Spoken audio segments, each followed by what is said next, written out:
करी, हम उसकी तारीफ करते हैं कि वो इतनी बड़ी शान वाला जिसका नाम मोहम्मद मुस्तफा बनाया। जब नबी की शान इतनी बड़ी, नबी के करामत इतने बड़े, नबी के मौजज़े इतने बड़े और नबी का दर्जा इतना बुलंद है, तो नबी को बनाने वाला रब कहाँ होगा? जब नबी इतने बड़े मकाम पे है तो नबी को रब ने बनाया, उस रब कैसा होगा? तो नबी को बोलते हैं, ए लोगों, रब ऐसा होगा। साहबा ने पूछा, नबी कैसे हैं मेराज में? तो फरमाए, ऐसे हैं। कैरी ऑन, बात क्लास। अब कुछ नहीं चाहिए, खाली रिसालत मुस्तफा। क्या चाहिए? जब सुना तो फरमाया, फिदा का उम्मी। क्या बोल दिया? फिदा का उम्मी। ए मोहम्मद सल्लल्लाहु अलैहि वसल्लम, तुम पर हमारे माँ बाप कुर्बान। साहबा जब भी कोई फरियाद आती, कुछ बात करते, वही के बारे में पूछना होता, क्या कोई भी खिताब करना होता, तो सलाम पेश करते। सलाम के बाद डायरेक्ट अल्फाज बोलते, खुदा का उम्मी, ए महबूब सल्लल्लाहु अलैहि वसल्लम, तुम पर हमारे माँ बाप कुर्बान। ये बोलते हैं, यहाँ तक कि अली तक बोलते हैं, अबू बकर बोलते हैं, उमर बोलते हैं, उस्मान बोलते हैं, तहा बोलते हैं, सुबैद बोलते हैं, याकूब बोलते हैं। हर एक कोई सरकार दो आलम सल्लल्लाहु अलैहि वसल्लम पर जान, माँ बाप कुर्बान। माँ बाप कुर्बान का मतलब क्या है? माँ बाप कुर्बान कर दिए, उससे माँ बाप से बढ़कर दुनिया में कोई सेवा बंदे के लिए नहीं है। बंदे के पास कोई चीज है, माँ की दौलत। बंदे के पास कोई नाम मौजूद है उसका खुद का, तो बाप के हिसाब से बाप मौजूद। तो जब सबसे प्यारी चीज माँ बाप ही नबी पे कुर्बान कर दे, तो माल क्या चीज है रे? धन दौलत क्या चीज है? कुछ नहीं आता। माँ बाप सबसे अहम रोल रखते हैं। तो नबी ने फरमाया, साहबा ने फरमाया, नबी करीम सल्लल्लाहु अलैहि वसल्लम, आप पर हमारे माँ बाप कुर्बान। बहुत बड़ी बात हो गई। माल, जन, दाल, उससे सब पीछे, सब कुछ पीछे। जब माँ बाप ही कुर्बान हो गए, बेटों से, बेटी से अफजल माँ बाप होते हैं, होते ना? माँ बाप का दर्जा बुलंद होता है। यहाँ नबी क्या फरमाते हैं? नबी ने क्या फरमाया? ए मेरी बेटी फातिमा, ए मेरी बेटी फातिमा सल्लम, तुझ पर इस दो जहां के मालिक के माँ बाप कुर्बान। किसको फरमा दिया? फातिमा ज़हरा अलैहिस्सलाम को, कि नबी के माँ बाप कुर्बान। वो माँ बाप नबी के कुर्बान जिसके लिए नबी फरमाते हैं कि अगर मेरी माँ मुझे बूम सदा लगाती कि मोहम्मद, तो अपनी नफिल नमाज तोड़ देता। वो माँ बाप कुर्बान। कि तो माँ बाप भी तो ऐसे थे मेरे नबी के, और माँ बाप कुर्बान तो किए, साथ में तमाम जान और माल फातिमा पे कुर्बान। ये फातिमा ज़हरा अलैहिस्सलाम है। जिसी तरह अल्लाह अफ़ज़ल का दर्जात पे कोई नहीं पहुंच सकता, इसी तरह मोहम्मद सल्लल्लाहु अलैहि वसल्लम के दर्जात के बारे में कोई नहीं जानता। अल्लाह ही जानता है मोहम्मद का मर्तबा, और मोहम्मद ही जानते हैं सल्लल्लाहु अलैहि वसल्लम अल्लाह का दर्जा। इसी तरह पंजेतन का दर्जा कोई नहीं जान सकता, वाहिद मोहम्मद मुस्तफा के सिवा। हम सब रट सकते हैं, मोहब्बत कर सकते हैं, लेकिन उनका दर्जा नहीं बता सकते। उनका दर्जा तो इतना बुलंद बताया अल्लाह तबारक तआला फातिमा ज़हरा अलैहिस्सलाम का, पंजेतन पाक का, कि एक के पास कुरान साबित कर दिया। कयामत में सबके पास क्या होगा? अमल नामा होगा। सब नफ्से नफ्सी में आलम का होंद लगे। अरे अली कुरान के साथ होगा, अमल नामा हटा दिया। हर एक बंदे के पास अमल नामा है, अली के पास कुरान है। अरे बंदो, तुम्हारे पास अमल नामा होगा, अच्छा है बुराई लिखी होगी, अली के पास क्या लिखा होगा? अली के पास अल्लाह का और नबी करीम की गुफ्तगू लिखी होगी। और फातिमा ज़हरा अलैहिस्सलाम वो ज़ाते गिरामी, वो ज़ाते गिरामी जिसको माँ हव्वा अलैहिस्सलाम कहते हैं, जिसको आदम अलैहिस्सलाम कहते हैं, जिसको ईसा अलैहिस्सलाम कहते हैं। तमाम नबी, तमाम रसूल, तमाम पैगंबर, कयामत तक आने वाले तमाम नेक बंदे, जिसने दुनिया के अंदर कभी बुरी नजर से ना देखा, किसने बुरी नजर से कभी देखा, वो नेक बंदे होते, वो नबी रसूलों में से होते, वो पैगंबर साहबा साहबियों में से होते, वो तबे ताबीन औलिया इकराम में से होते। तमाम नबी होने के बावजूद,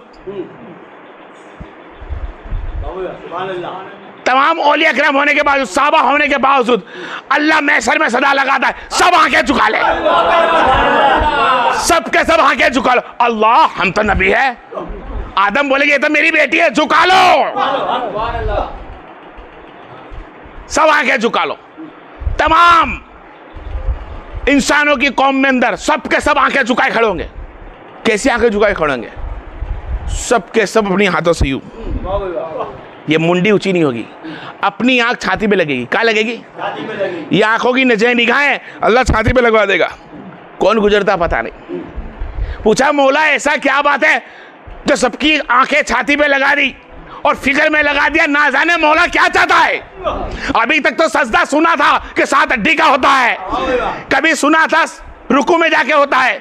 ये कौन सा नेमत है मौला? ये कौन सी अदा तेरी करवाने की है जो छाती से आंखों लगवा दी? फरमाया तुम नहीं जानते हैं आज क्या दिन है। अयोमिल आखिरा, कयामत का मेसक मौला जानता है जन्नत देने वाला दिन है। आज तो मैं रहमत बरसाएगा। हाँ, उस रहमत बरसाने के लिए उस रहमत का दरवाजा खोलना जरूरी है। और रहमत का दरवाजा जब तक नहीं खुल सकता जब तक फातिमा जोहरा जन्नत में नहीं चली जाती। और फातिमा जोहरा को जाने के लिए तुम्हारी आंखें नीची कर लो। ये फातिमा जोहरा अलैहिस्सलाम जिसके खातिर तमाम नबी रसूल पैगंबर औलिया कराम सबके सब आंखें झुका लेंगे। क्या मर्तबा होगा यार तेरा, क्या जात होगी। अरे तुम सोचो खाली, जिस फातिमा जोहरा के लिए मेरे सरकार दो अलैहि सल्लम के पास आकर मस्जिद नबी के दरवाजे पे आकर फातिमा कह दे अस्सलामु अलैका अय्युहन नबी, अस्सलामु अलैका रसूल अल्लाह, तो सरकार खड़े होकर जवाब देते। क्या करते? खड़े हो जाते और कहते आओ मेरी बेटी। सरकार दो आलम सल्लम को बोसा लेती, सरकार उनको बोसा लेते और सरकार अपनी जगह पर फातिमा को बिठाते, बैठो। ये दर्जात पर फातिमा जोहरा अलैहिस्सलाम। और वो फातिमा जोहरा अलैहिस्सलाम जिसकी जाते गिरामी पे तुम और मैं उनके पैर की धूल भी ना देख सकेंगे। जो धूल होती ना आज तक कोई जल्दी देख सका है। इल्म के अंदर ही दुनिया में तुम जाओ तुम्हें पता चलेगा कि आपके पैरों के निशान भी देखने नहीं दिए। और कभी किसी ने पूछा कि फातिमा के बाबा पैर कैसे हैं, तो फरमाया उनके पैर मोहम्मद मुस्तफा जैसे हैं। क्या अदा है यार फातिमा की यार। अब जिसकी बेटी पे इतनी रहमत गिरती हो तो उसके बेटे फिर कैसे हो, उसकी बेटी फिर कैसी हो। अरे बेटे भी ऐसे हो जन्नत के सरदार वाले हो ऐसे, और बेटी फिर हो तो कैसी हो, बेटी का दर्जा बुलंद हो जाए। कैसा दर्जा बुलंद हो जाए? जब बेटी को माँ को सरकार उठकर सलाम करते, तख्त पे बिठाते। और क्या बताऊं अल्लाह की कसम, सरकार जब अल्लाह के जिक्र में हो जाते ना तो बेटी को गले से लगा के रखते हैं। क्या आज अल्लाह का जिक्र में खाओ अल्लाह अकबर तो ज़ैनब को गोद में रखते हैं। यार कैसी जाते गिरामी है। एक मर्तबा फातिमा जोहरा अलैहिस्सलाम सब बेटों को तैयार कर दिए। हसन हुसैन को भी तैयार, कुलसुम को भी तैयार, रुकैया को भी तैयार और ज़ैनब को भी तैयार। सब तैयार खड़े। कपड़े निकाले। बोले ज़ैनब, होशियार थी ज़ैनब, बड़ी थी सब बहनों में, सब बहनें छोटी थी। तो ज़ैनब अलैहिस्सलाम को फरमाया ए मेरी बेटी, हाँ अन करीब एक वक्त आने वाला ऐसा है जो तुझ पे मुसीबत टूटने वाली है। उस दौर में ना मैं भी नहीं होंगी, ना अली शेर खुदा होंगे, ना मोहम्मद मुस्तफ़ा होंगे। उस दौर में तुझे ध्यान रखना है। जी अम्मी जान ऐसी क्या बात है? 2 लिबास, कफन निकालती है। क्या निकालती है? कफन निकालती है और माँ ज़ैनब अलैहिस्सलाम के हाथ में रखती है। मेरी माँ, ए मेरी बेटी ज़ैनब, ये कफन है। जब मेरा बेटा हसन दुनिया से रुखसत हो जाए ना तो ये कफन उसे चढ़ा देना। हसन के लिए कफन क्या रखा? आप समझे खाली बात को। अपने बड़े बेटे के लिए, मोहम्मद हसन के लिए आपने कफन रखा। दूसरा टुकड़ा फिर वाइट निकाला। फरमाया माँ ये क्या है? फरमाया बेटी ये भी हसन के लिए। क्या बेटी ये भी हसन के लिए? मीजान ये क्यों 2 कफन? सुना एक ही कफन काफी होता है, हसन भाई के लिए 2 कफन क्यों है? तो फरमाया हाँ, उसके पहले कफन जो चढ़ाया जाएगा हुसैन अलैहिस्सलाम के हाथ से तो उसकी लाशों पे तीरें बरसाई जाएगी। जब तीरें बरसाई जाएगी तो उसका खून कफनों में भर जाएगा, तो पहला कफन उतार देना या दूसरा कफन फिर से उसको चढ़ा देना। कायनात में पहली हस्ती है जिसके ऊपर 2 कफन चढ़ा है।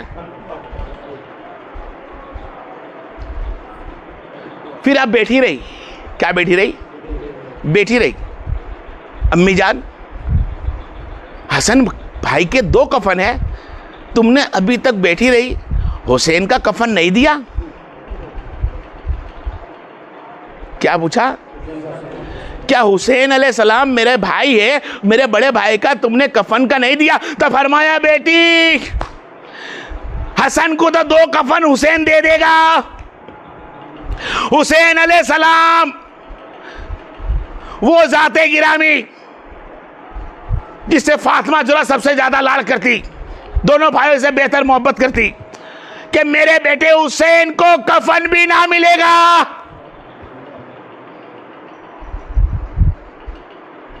ये फातिमा ज़ोहरा सलाम। एक बेटे को 2 कफन मिलते हैं, एक बेटे को 1 कफन भी ना मिलता है। बेटी के साथ से हृदय छीन दी जाती है, लेकिन फातिमा ज़ोहरा सलाम फरमाती है, मौला मेरे बच्चों की कुर्बानी कबूल फरमाना। कभी सदा नहीं लगाई कि मौला इतनी तकलीफ क्यों? मौला तूने बनाया हमको नबी की उम्मत की सफावत के लिए। वो जाते गिरामी और वो हुसैन इब्ने अली जिसके लिए फातिमा ज़ोहरा ने कफन ना दिया तो यकीनन कफन ना मिला। वो हुसैन इब्ने अली जो करबला के अंदर निहाता एक लाली का शेर,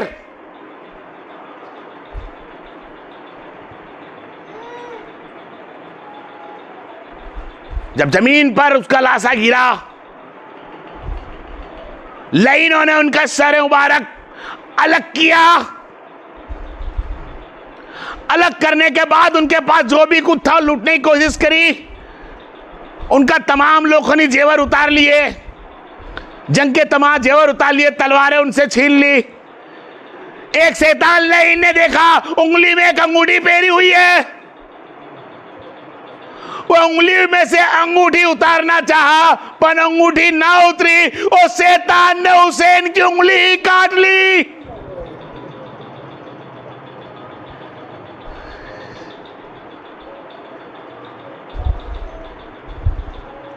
अल्लाह सबके बच्चों को सलामत रखे, सबके शोहरों को सलामत रखे, अल्लाह सबको कफन के साथ रखे।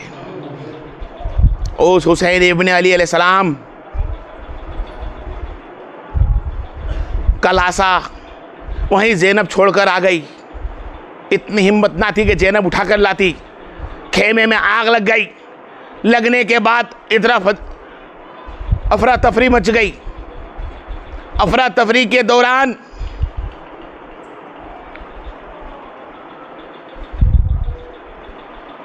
सज्जाताए रसूल ज़ैनुल आबिदीन अलैहिस्सलाम को आपने आग में से एक तरफ किया, हर बहन बेटी को एक तरफ किया। जवान बेटी थी वो भी एक तरफ, माँ फिज़्ज़ा अलैहिस्सलाम भी एक तरफ। ज़ैनब कभी खेमे में उधर जाके देखती कि कोई बहन ना रह गई हो, कोई बेटी ना रह गई, हर एक खेमे में जाती, देखते देखते उसके लिबास में भी आग लग जाती। आप गौर कर कर देखें कि हमारे पास रुपट्टे में छोटी सी आग लग जाए या एक गर्म भाप लग जाए, कैसा होता होगा? वो ज़ैनब का क्या माहौल होता होगा जिसके बुरखे में आग लग गई होगी, जिसके पैर में से आग लगी तो उसकी कमर तक आग लग चुकी। वो अपनी जलन को भूलकर अपने भाई भतीजों में देखती रही। कैसा मंजर होगा उस दौर का? अपने दिलों को याद कर मोमिन लोग हम देखें क्या मंजर होगा, एहसास करें उस जात का कि उस तन्हाई में ज़ैनब कैसा माहौल होगा। सबों के सरों को नेज़े पे लगा दिया, सबके सरों को नेज़े पे लगाया, एक सर मुबारक ना मिला। इधर उधर उन्होंने ढूंढा, आखिरकार एक छोटा सा उभरा हुआ खड्डा जैसा कब्र जैसा दिखा, उसके अंदर आपने खोदकर भाला जो मारा, नेजा जो मारा, गर्दन के साथ अली असगर की सर बाहर आ गया। अब गौर करें सब बातों को कि कितना इम्तिहान भरा हुआ दिन होगा। सरों को सामने रखा हुआ, नेजे पे लटकाया हुआ। वो ज़ैनब अपने बेटे के सरों को देखती, कभी लैला अपने बेटे को सरों को देखती, कभी रुबाब अपने बेटे को सर को देखती। जिन जिन के बेटे थे, जिनके सोवर थे, सब अपने सरों को देखते।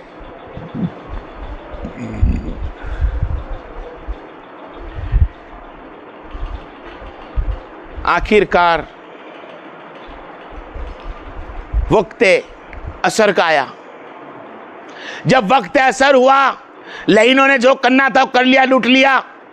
असर का वक्त हुआ तो आपने सदा लगाई, ये खानदान रसूल, ये औलाद रसूल, वक्त असर आ चुकी है। और नबी का फरमान है कि किसी की असर की नमाज ना जाए।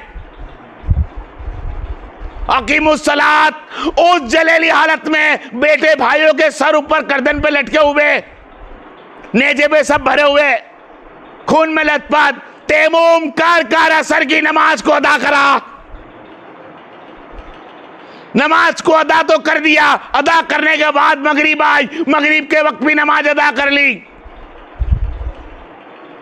कुछ देर के अंदर हूर अलैहिस्सलाम की बीवी पानी लेकर आई, पानी वगैरह सबको पिलाया।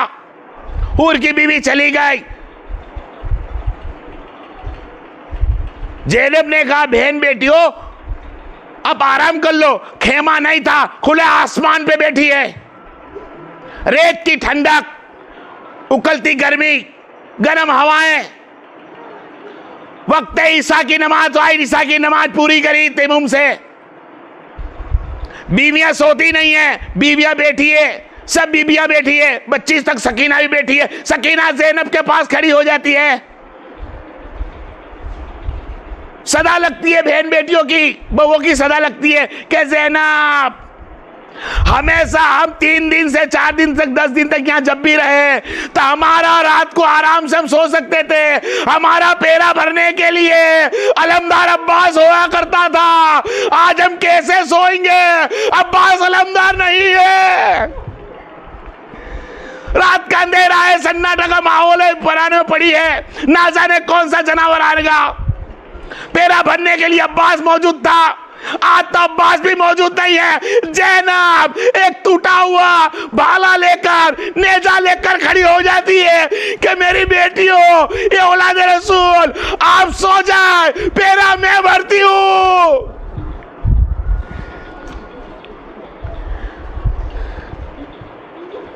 ज़ैनब बच्चों पेरा भरती है, सकीना आके उनके पास खड़ी हो जाती है, कहती है अम्मी जान, पुप्पी जान, मैं भी आपके साथ खड़ी रहूंगी। डर लगती है, नींद नहीं आती। बेटी सो जा, क्यों नहीं सोती? लगता है डर कि वापिस मुझे तमाचे ना मारे जाए।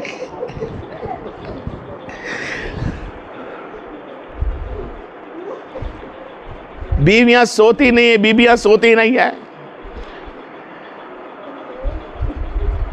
नींद नहीं आती बीबियों को, कहीं वापिस शैतान लई ना जाए, हमारे परिवार के ऊपर, सौदाओं के ऊपर घोड़े चलाए गए, हम कभी सो जाए तब ना कुचला जाए। ज़ैनब पेरा भरती है, कभी इधर से उधर, कभी उधर से इधर होती है। कुछ देर के बाद सकीना खड़ी थी, और सकीना एकदम से इधर उधर निकल गई। देखा सकीना किधर गई है, देखा तो बाबा हुसैन की बारगाह में बैठी है, और लाशे के पास छाती पे सर रख के बोलती, बाबा हमेशा तुम्हारे सर पे रख के सोती थी, हाथ तुम मेरे हाथ रख कर सोते थे, तुम्हारी छाती पे सोती थी, तुम कुरान की तिलावत सुनाते थे बाबा, अब नींद कैसे आएगी?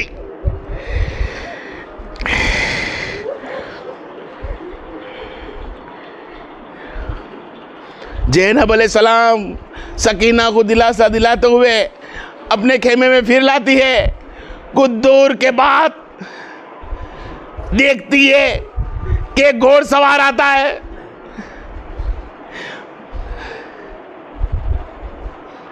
एक घोड़सवार आता है तो कहती है रुक जाओ, अब लुटने को बाकी क्या रहा?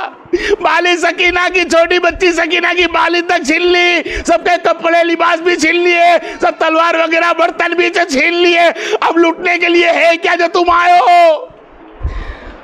और घोड़ा सवार नरम पांवों से हिचकी लेते हुए आगे बढ़ता है और हाथ रख के कहता है, बेटा ज़ैनब तू आराम कर ले, कल तुझे और इम्तिहान देने। अब कौन हो? चेहरा हटाकर फरमाया, मैं तेरा बाबा अली हूं।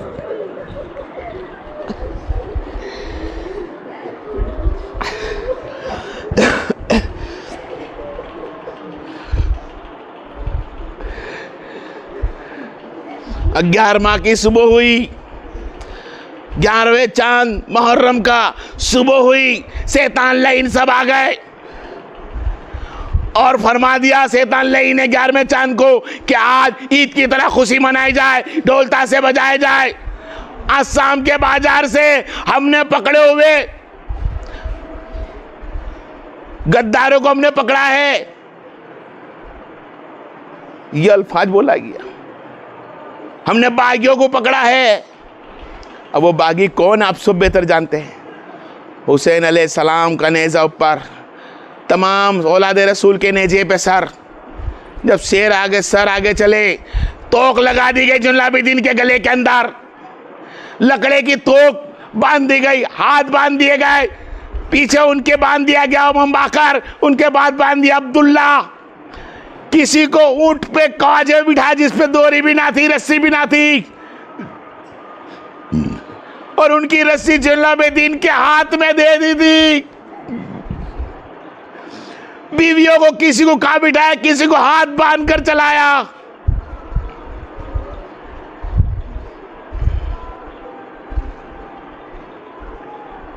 वक्त आ गया दमिश्क के बाजार बड़ा लगा हुआ था। लोगों ने ढोल टिपना चालू किए, बजाना चालू किया और कहा, देखो हमने बागियों को पकड़ के लाए हैं, खुशी मनाओ। उन लोगों ने खुशी मनाई, ईद की खुशी की तरह खुशी मनाई गई। दमिश्क के फूल बरसा बीचों बीच बाजार में खड़ा कर दिया गया। कुछ लोगों ने अपने अपने घरों पर चढ़कर, छतों पर चढ़कर, कोई कैसी निगाह से देखता, सर दुपट्टे नाते। तमाम जवान बहन बेटियां इब्ने अली की नाज़ाने यजीद कैसा देखते और छतों पे चढ़ जाते, उनको कैदी समझकर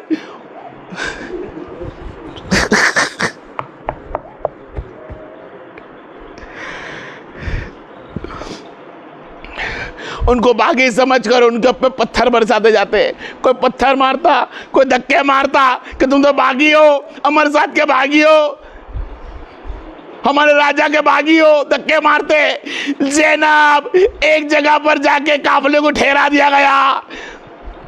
एक बूढ़ी औरत के घर के पास वो बूढ़ी औरत आई और छत पर चढ़ गई। पहले देखा कि एक बागी का गिरोह इन्होंने खाया आ रहा है।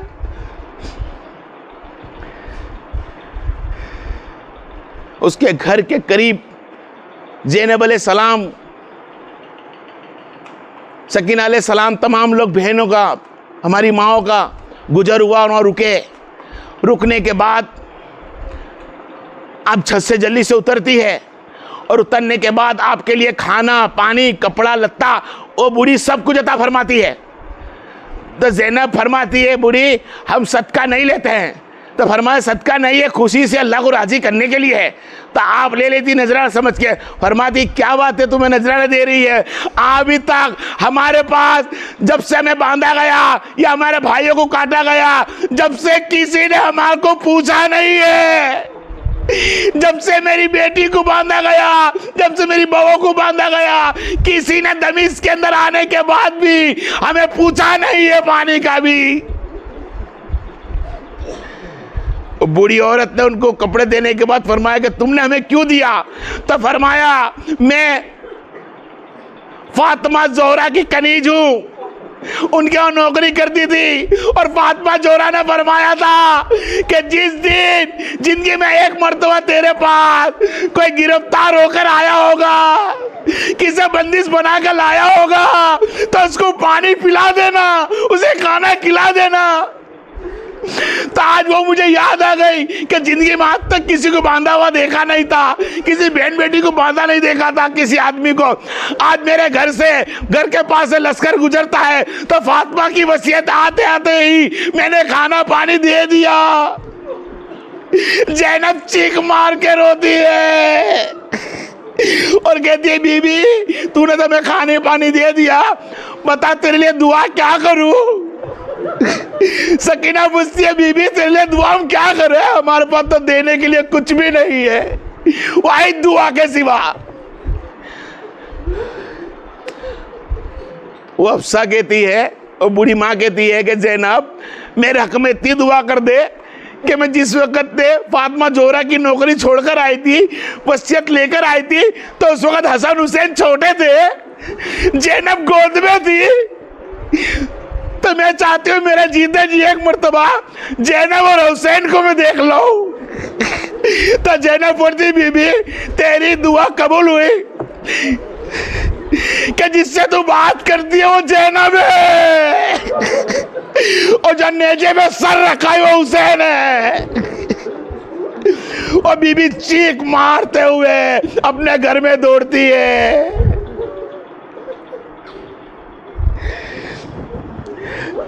कुछ रास्ते के पास चलते हैं तो एक अहले बैत का आशिक मिलता है, ज़ैनुल आबिदीन का एहतराम करता है, पानी पिलाने की कोशिश करता है, उनकी हेल्प करने की कोशिश करता है। तो ज़ैनुल आबिदीन कहते हैं भाई रुक जा, अगर तुझे देख लेंगे तुझे मार देंगे, तुझे तकलीफ पहुंचा देंगे, अगर तुझे से हो सके मेरे भाई तो कोई कपड़े का टुकड़ा ले ले और मेरी गर्दन के पीछे रख दे, जो तोक बांधी है उसमें कीले चुभते हैं।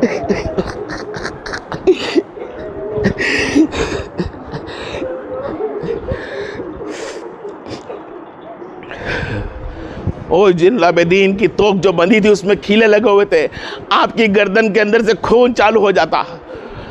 आया वो वक्त दमीश के जब पहुंची दरबार यजीद, शैतान